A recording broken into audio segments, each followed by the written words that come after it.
Welcome. This is an introductory video about the nightlife management model called A Safe Night Out. This presentation was created by Safe Night LLC, which provides solutions to increase safety and vibrancy in municipalities. Safe Night's models for reducing violence and alcohol-related harm have been recognized by several agencies and organizations. Here are just a few of them.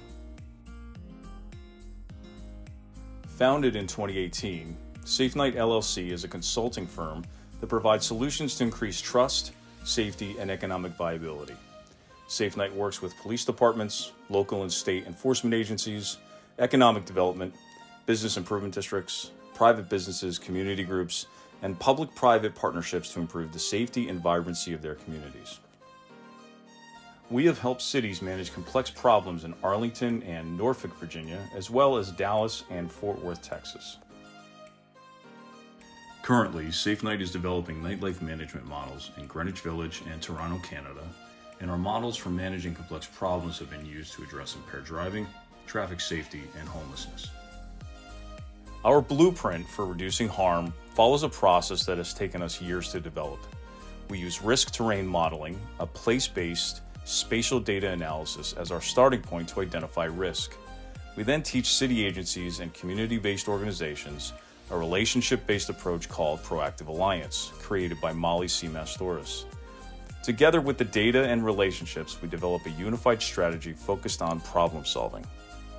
Risk Terrain Modeling, or RTM, is a risk assessment for places and was created by Dr. Joel Kaplan and Dr. Leslie Kennedy.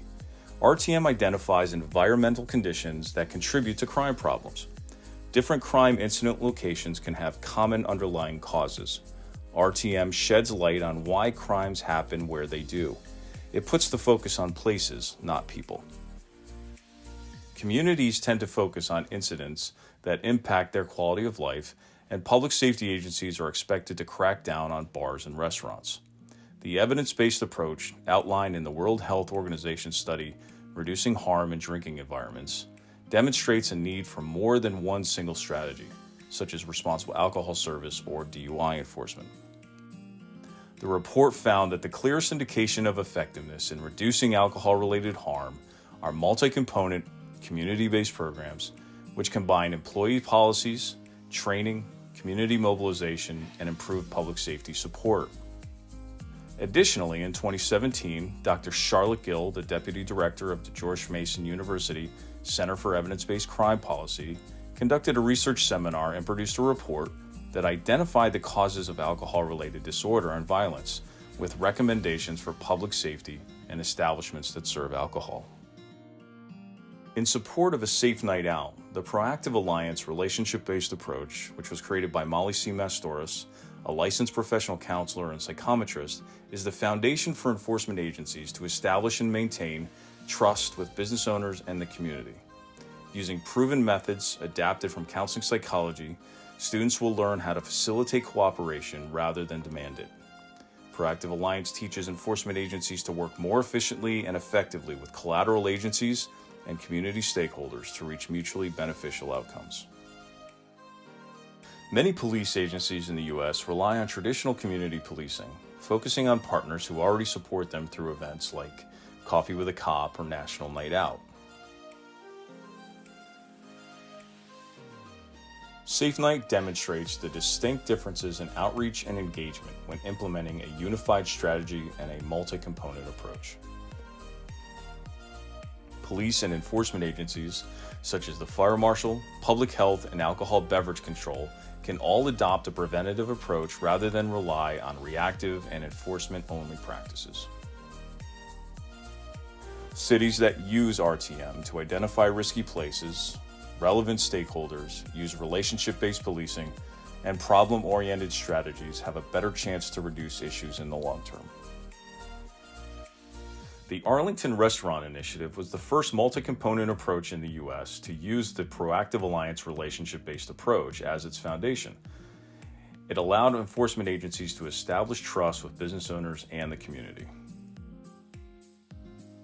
Greenwich Village is joining the list of cities that have adopted Safe Night's voluntary accreditation model.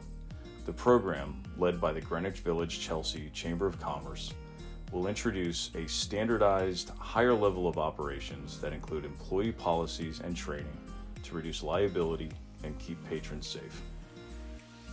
These responsibilities should not fall on one group to ensure success.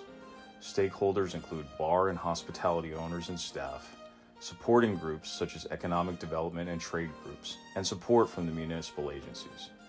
These groups all have a vested interest in seeing the safe operation of businesses to ensure economic vibrancy and reduction of alcohol-related harm. Restaurant, bar, and hospitality staff can do their part by instituting a guardianship model that promotes knowledge of the law, being an active bystander, and knowing how to intervene safely that protects the interests of the customer and the licensee. Empowering staff to increase their knowledge of the law and expectations through standards and policies is a way to overcome issues. Training is vital to reinforcing new policies and provides employees with context to delve deeper into situations that they have experienced. Training such as responsible alcohol service, fake ID detection, public safety expectations, and Safe Night active bystander, as well as Ask for Angela, reinforce the accreditation policies. The Business Crime Reduction Partnership, the BCRP model, is used widely in England to manage crime committed by a small number of offenders. Evidence supports the value of holistic partnerships, such as the BCRP model between businesses and the government to address harm. An example of the BCRP model is the BarSafe program. The goals of BarSafe are to improve patron accountability, increase awareness of unacceptable behavior, and reduce incidents like over-intoxication, disorderly conduct, assault, and destruction of property, ultimately establishing a sense of community between the establishments. If you would like more information about any materials I've covered here today or how we can help your municipality, please contact us or go to safe-night.com.